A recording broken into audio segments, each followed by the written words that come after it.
Thank you very much, Secretary General. You ended there saying that the world's changed and therefore NATO has changed. But to what extent do you think Russia, who were originally the power you were blocking in terms of the Warsaw Pact, in terms of potential Soviet invasion, to what extent are they once again the greatest threat to European stability and European peace? So we don't see any imminent threat from Russia against any NATO country. But what we see is a more assertive Russia, a Russia which has over many years invested heavily in defense. They have tripled their defense spending since year 2000 in real terms. They have modernized capabilities. They are exercising more. They have much more modern and capable defense capabilities now than they had just a few years ago. And they're also modernizing their nuclear forces, and they're also using a lot of, what should I say, rhetoric to intimidate neighbors, also related to their nuclear forces, rhetoric related to the use of nuclear forces. But the most important thing is that we have seen a Russia which is willing to use military force against neighbors. We saw it first in 2008 in Georgia, but even more serious, we saw it in Ukraine, where they illegally annexed Crimea, and where they continue to destabilize eastern Ukraine. And the illegal annexation of Crimea is the first time since the end of the Second World War in Europe that one country has used force to annex a part of another country.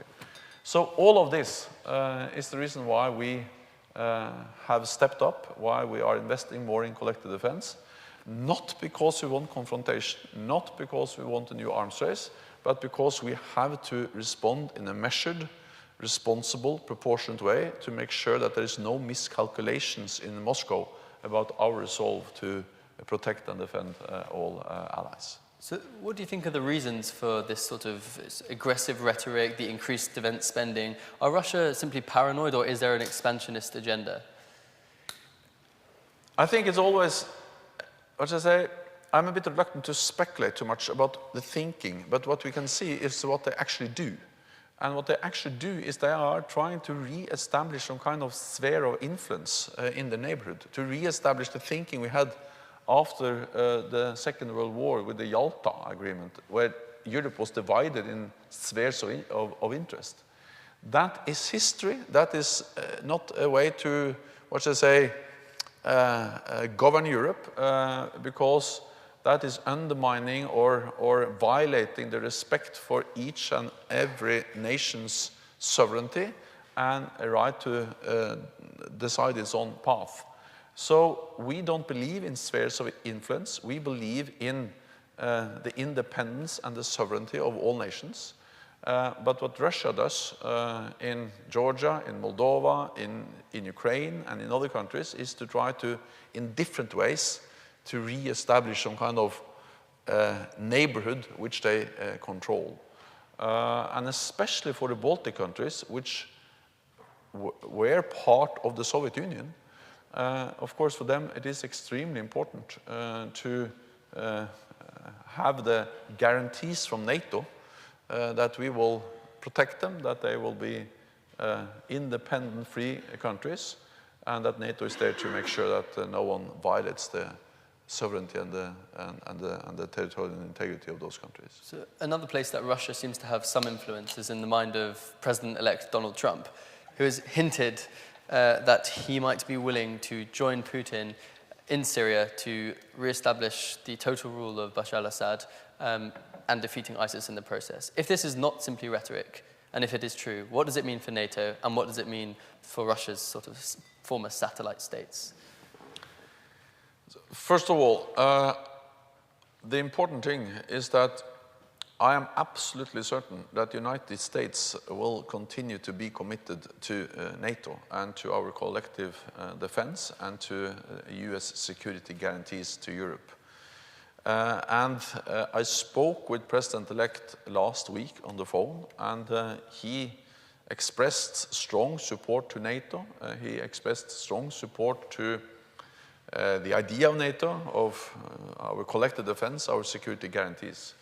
And I am certain that that will continue to be the case, also not only because President-elect Donald Trump stated clearly that he supports the NATO and the obligations we all have made in being members of the alliance. But I also strongly believe it because strong NATO is not only good for Europe, it's obviously good for us because that is, cornerstone of our security, but it's also good for the United States. I think that 2 world wars and the Cold War have taught us all, including the United States, that stability, peace in Europe is also important for the United States. And we have to remember that the first time we invoked the Article 5, the collective defense clause of NATO, was after an attack on the United States, after the 9/11 attacks on the United States back in 2001, showing that NATO solidarity is also important for them. And hundreds of thousands of European NATO soldiers have served in Afghanistan in an operation which was triggered directly as a result of an attack on the United States. So I'm certain that the United States will continue to be committed to NATO. Then, for NATO, it is no problem that NATO allies talk to Russia on different issues. Actually, NATO decided at our summit in Warsaw in July this year that we will keep channels for political dialogue open with Russia. Russia is our biggest neighbor, and we have to talk to them. We cannot isolate them. We have to sit down and address different issues, both as NATO, as an alliance, but also individual allies. And for instance, the United States, they have spoken with Russia on issues related to Syria many times, both on how to try to find a peaceful negotiated solution, but also how to make sure that there is no, incidents, accidents taking place in Syria where both Russian forces operate and the United States operates. Russia was instrumental when it came to regarding the Iran nuclear deal. So to speak to Russia, to talk to Russia, to have dialogue with Russia is absolutely in line with NATO policies and NATO decisions. So that's nothing we should be concerned of. Okay, and one of Donald Trump's major gripes with NATO is similar to your own. It's people not paying their way, not reaching this 2%. And in fact, there's 4 countries in Europe that make that 2%. And it's, as you said, it's England, Poland, Estonia, and Greece. What's the reason that the other countries aren't paying their way? The reason is that almost all politicians I have met, they would prefer to spend money on defense, on education, on health, and infrastructure instead of defense. Because most people like education, health, more than defense. So if politicians have an opportunity to spend more on health and education and less on defense, they will do it. And I think we also have to understand that this is linked to the fact that for many years we saw tensions going down. After the end of the Cold War, tensions went down, the Warsaw Pact was dissolved, and we felt that we lived in a safer world. And I have told many people before that when I was Minister of Finance back in Norway in the 1990s, I was responsible for cutting defense spending, and I was quite, impressed by my ability to do so. But when I became Prime Minister later on, I was also responsible for increasing defense spending in Norway after 2008. And the reason why I'm saying that is that I think it's absolutely understandable that countries reduce defense spending when tensions are going down, as long as they're able to increase defense spending when tensions are increasing and we live in a more dangerous world. And that's exactly the case now. So yes, it was possible to explain why we reduced in the 1990s and perhaps in the beginning of the year 2000, but now we have to be able to increase. As I said, the picture in Europe is still very mixed, but at least the picture in Europe is better than it was 2 years ago. Because in 2014 we made a decision to start increased defense spending, and now European allies have started to move in that direction. The UK leads by example, because more nations are now following the UK and have started to increase defense spending. But do you think there is something to worry about in Europe, in that stable Europe you describe, with the recent Brexit, the referendum here and potential referendum in France if Marine Le Pen gets in, that the EU could disintegrate and we'd see sort of more sectarian violence as we're used to in maybe 100 years ago? First, I would like to state that what we have seen is, of course, for many, many years that there has been a lot of debate about the European Union. We have seen different discussions about the future of the European Union, and that is important. But at the same time, we have seen that NATO has remained united and strong. So, of course, Brexit, that's not for me to comment. I don't have any opinion on Brexit. But Brexit has not, what should I say, made NATO less united. If anything, the opposite. NATO is an alliance of 28 democracies, soon to be 29 with Montenegro. People in the different allied countries elect people from, or leaders from different parties with different political views. There are many different opinions among leaders in NATO countries. But we have always proven that we are able to agree on our core tasks, to be together, to stand together, and to protect each other. And as long as we are able to do that, NATO is able to deliver what we are supposed to deliver, strong collective defense, deterrence, and by that protecting all allies. So I will not go into the debate about the future of the European Union. But I have seen that NATO has been able to stay united, stay strong, also in times where we see more instability and political uncertainties around us. So one of those nations with a complex relationship with the European Union, but a strong relationship with NATO, is Turkey. Now, in 2015, Turkey invoked Article 4 after threats by ISIS to its territorial integrity. Yet Kurdish forces accused Turkey of enabling and even helping ISIS. Can Turkey rely on NATO support to protect itself from ISIS, but also use ISIS to pursue an anti-Kurdish agenda? Turkey is a key ally for NATO, not least because of its geographical location. Turkey is bordering Syria and Iraq, bordering ISIL in Syria and Iraq, and Turkey is bordering both Ukraine and Russia in the north in the Black Sea, and Georgia in the east. And Turkey has the second largest army in NATO. Turkey hosts around 3 million refugees. So Turkey is key, both when it comes to the way we respond to a more assertive Russia, but also in the way NATO addresses the challenges with turmoil, violence to the south, ISIL, Daesh, but also to the migrant and refugee crisis.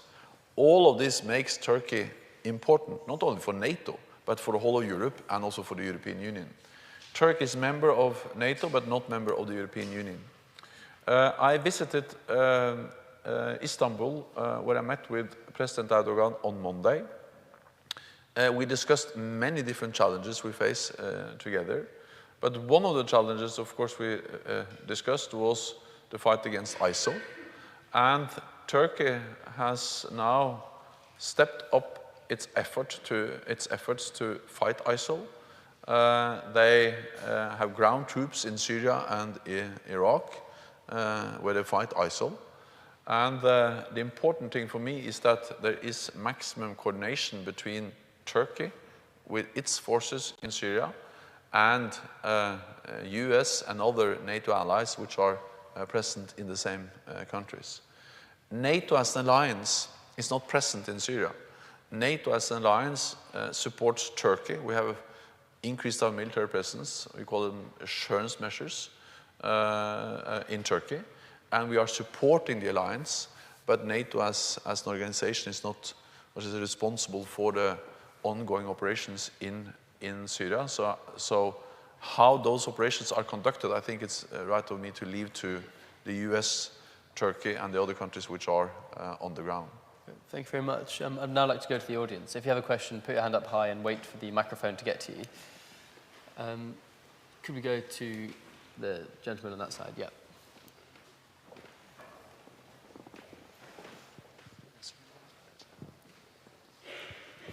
Yes, sir. Thank you very much for being here today. You spoke a lot about NATO's deterrence capability vis-a-vis Russia. And I wonder, it seems to me that the deterrence capability is best organized to deter a conventional threat. And there's a lot of talk today about hybrid warfare as the threat that emanates from Russia. And I wonder if Russia isn't really operating with tanks and fighter aircraft and overland assault, but rather through propaganda, political subversion, little green men, how exactly is NATO positioned to deter that threat?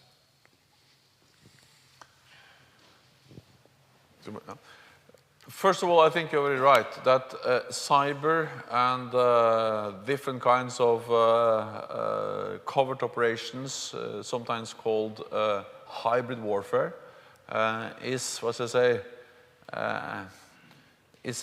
a very big challenge, and many of the threats we have seen have been much more related to that kind of warfare than more conventional attacks. And what we saw in Crimea was what is referred to as hybrid warfare with what you called little green men, where it's hard to, in a way, where the idea is to conduct covert operations, to deny, in a way, responsibility, and then create and use propaganda and so on to try to destabilize the country, and by that also conduct aggressive operations. This was one of the issues I discussed with Prime Minister Theresa May yesterday. Cyber is extremely important in modern warfare. It's hard to imagine any conflict without a cyber component. And UK is lead. UK has capabilities, competence, skills in cyber, which is of high value for all of us. NATO has decided, and we are in the process of strengthening our cyber defenses. At the summit again in Warsaw in July this year, we made two important decisions. First, we made a decision to establish cyber as a domain, as a military domain. So now we have air, sea, land, and cyber as military domains. And that will enable us to better coordinate our efforts, to better focus our efforts related to cyber and cyber attacks. Second, we agreed on a cyber pledge, which is a kind of roadmap on how we, in many different ways, can increase and strengthen our cyber defenses. That's partly about protecting our own networks against cyber attacks, and partly about helping allies to improve their defenses of their own networks. Because the first responder is the nation, then NATO is there to help and assist if needed. And the important thing with cyber is that that's something which is ongoing. Because when you speak about other kinds of threats, there is a kind of theoretical possibility that we'll have a conventional attack sometime in the future. But cyber, that happens almost daily against NATO allies and NATO. So we have to defend ourselves against cyber attacks every day. And one of the key issues about that is attribution, is to tell who's behind. And so increased and improved cyber defenses is high on our agenda. And the Prime Minister May is very focused on that. The UK is lead nation, and we work closely with the UK in addressing those challenges. Thanks. More questions, please. If we go to the line over there. Wait, microphone. Thank you. So if we look back at NATO-Russian relations, starting with the beginning of the post-Soviet period, so there was a period of dialogue and even expectations that a new democratic Russia would actually join NATO. Then by the end of the 90s, with the bombings of Yugoslavia, with many post-communist states becoming NATO members, these relations have really gone sour. Then there was a rapprochement after the 9/11 when Putin supported Bush in the war of terror in Afghanistan. Then starting with, I think, the Iraq war, there's been a constant period of falling and deteriorating relations. So my question is that has NATO membership or some sort of a of joint security programs with Russia, have they ever been on the table? And if the cooperation with post-Soviet Russia failed, why do you think is the reason for such failure? So first of all, you are quite right in that for several years we actually established closer and closer cooperation and dialogue with Russia. And I was myself Prime Minister attending different NATO summits where Putin attended and Medvedev attended, President Putin and Prime Minister Medvedev, or they changed. So that was an example of how we were working together. And we also had practical cooperation in different fields. Of course, there were some ups and downs, but at least we were moving in the direction of more cooperation. The main reason, there are different reasons, but the main reason why this has changed is Crimea. The illegal annexation of Crimea. To use military force against a neighbor is unacceptable, and of course NATO had to respond. And we have responded partly by increasing our military presence in the eastern part of the alliance to send a clear signal that we are ready to defend all allies against anything similar to what has happened in Ukraine, Crimea. We also responded by suspending our practical cooperation with Russia. So we still have political dialogue with Russia, but we don't have practical cooperation with them. And then, of course, the West has also responded by implementing economic sanctions against Russia. That's not a NATO decision, but all NATO allies have, through the European Union or the United States, Canada, they have implemented sanctions. So the main reason for the worsening or the deteriorating relationship is Crimea. Then the question is, why did Russia do that? Well, I think it is because they have this idea of some kind of, they want to control the neighbors. And to control neighbors is not compatible with the idea of sovereign nations and sovereign states. I'm coming from the neighbor state of Russia. And of course, I'm very glad that they haven't tried to control Norway in the same way as they have tried to control other neighbors. But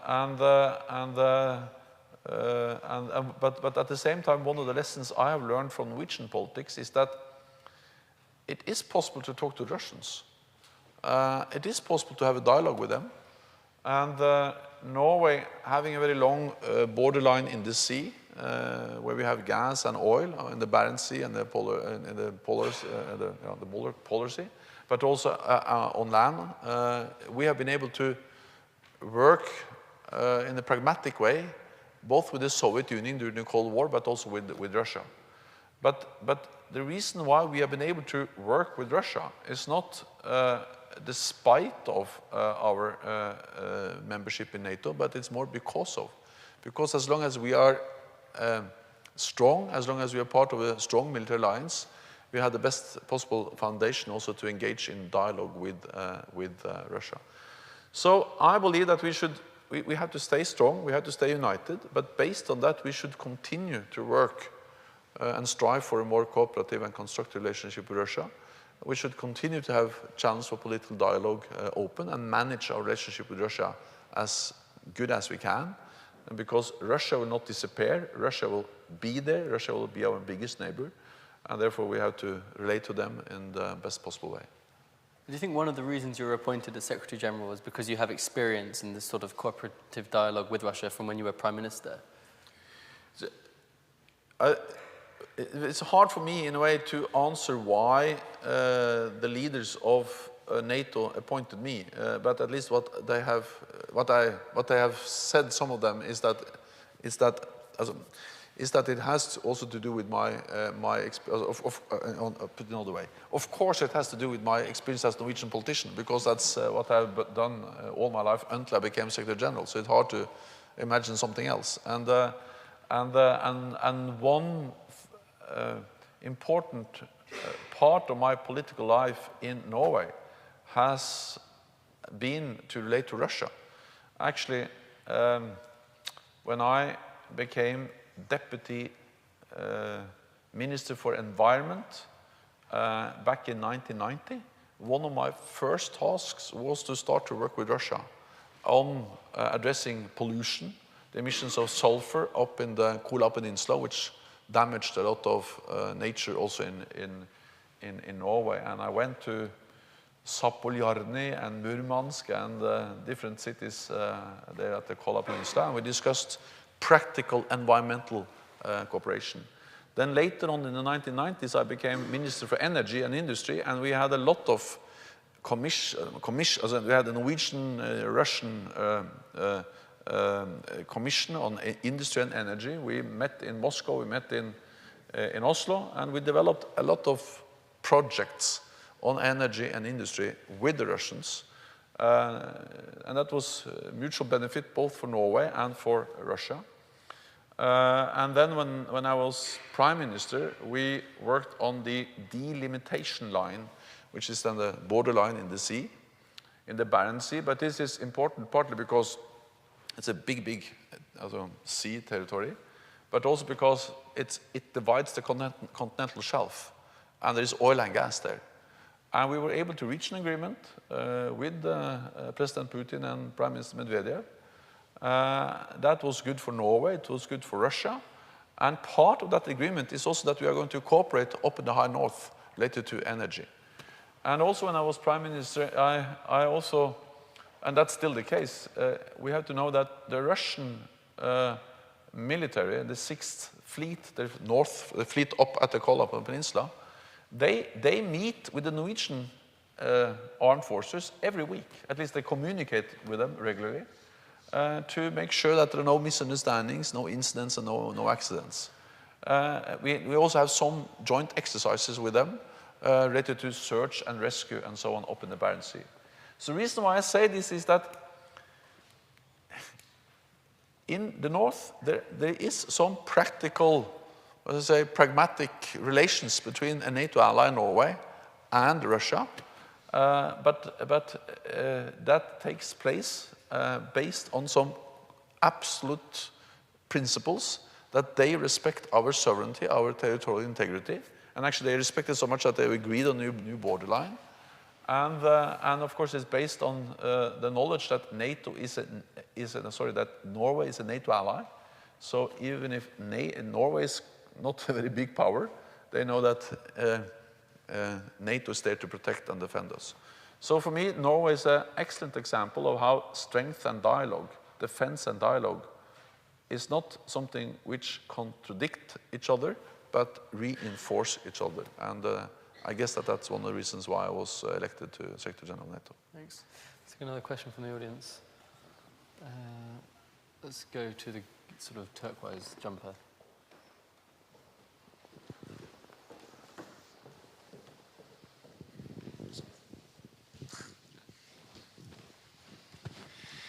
Can you understand that Vladimir Putin sees it as a provocation that the NATO has expanded to the east after the end of the Cold War, especially in the light of the belief of apparently some Russians that the negotiations about the reunion of Germany were based on the promise or implicit promise that the NATO would not expand to former Warsaw Pact countries?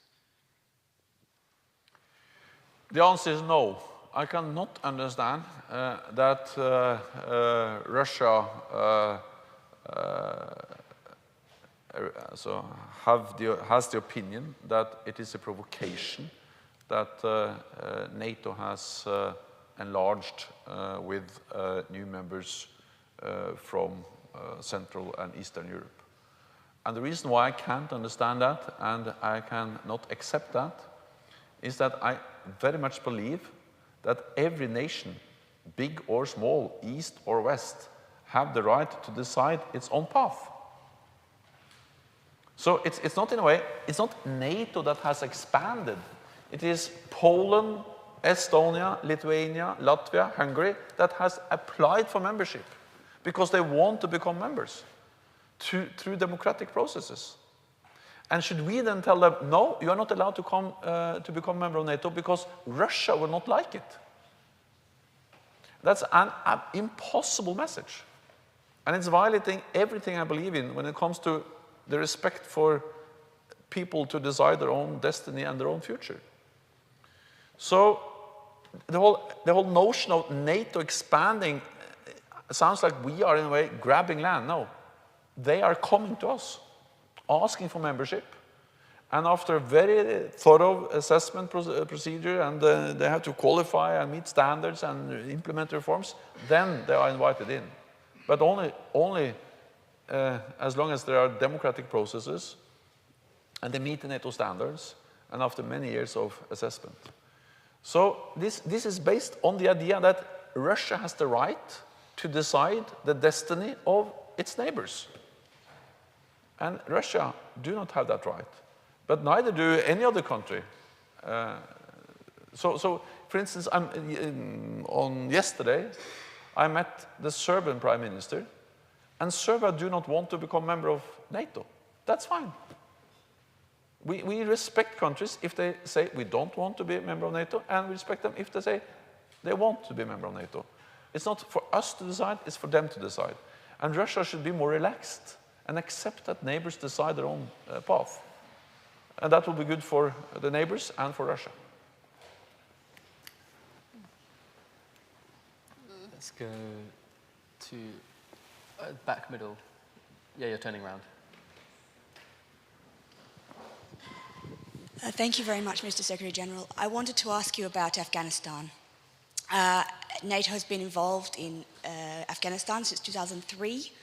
I think Operation Resolute Support is going into its third year now, and 10 years prior to that with ISAF. The treasure and blood that has been spilt in Afghanistan is quite astounding in NATO's history. And I wanted to ask you whether this has led to lessons learned or any lessons for NATO members in terms of expeditionary versus neighbourhood activities. I will answer that in a moment. I just have to add one small thing to my last answer, and that it's not true. It's a false statement that it was an agreement when Germany was unified that NATO should not have new members. So that's not true. But second, even if it was such an agreement, it would have been absolutely unacceptable that, in a way, that the United States or someone else should agree on what Poland or Hungary or Latvia had the right to do. So it's double wrong. It's wrong because it didn't happen, and if it happened, it would have been wrong anyway. So that's not the case. Second, on Afghanistan. Of course, there are lessons learned from Afghanistan. And I think that the most important lesson, there are actually two lessons. One is that it was right to go into Afghanistan because it was necessary to react to an attack that killed thousands of people in Washington and in New York, the Twin Towers and the attack, also the 9/11 attacks. It was impossible to accept that Afghanistan remained a safe haven for international terrorists. It was a clear UN mandate. The international community supported it. And the NATO has been, in a way, the instrument for the international community to fight terrorism and to prevent Afghanistan becoming a safe haven for international terrorists. The other lesson I think we have learned from Afghanistan is that we should have started earlier to train local forces because in the long run it is difficult to be, in a way, foreigners coming from NATO countries and partner countries and to fight the war in Afghanistan for the Afghans. So it's much better if local forces from the country itself, can take responsibility for security and stability in its own country. And therefore, we have now ended our combat mission in Afghanistan. Since 2015, we are only in we call it a train, assist and advise mission, where we train and advise local Afghan forces. And I'm absolutely certain that in the long run, that's much more sustainable and viable solution, that we don't do the big combat operations, but we enable the Afghans themselves to stabilize their own country. This is a lesson which is relevant for Afghanistan, and if anything, we should have started to train local forces earlier, so we could have ended our own combat operations earlier. But I think it's also an important lesson learned for other countries, because I think one of the best weapons we have against terrorism is to train local forces, is to enable local forces to fight terrorism themselves. Because the fight against terrorism is not a fight between the West and the Muslim world. Most of the victims of terrorist attacks are Muslims.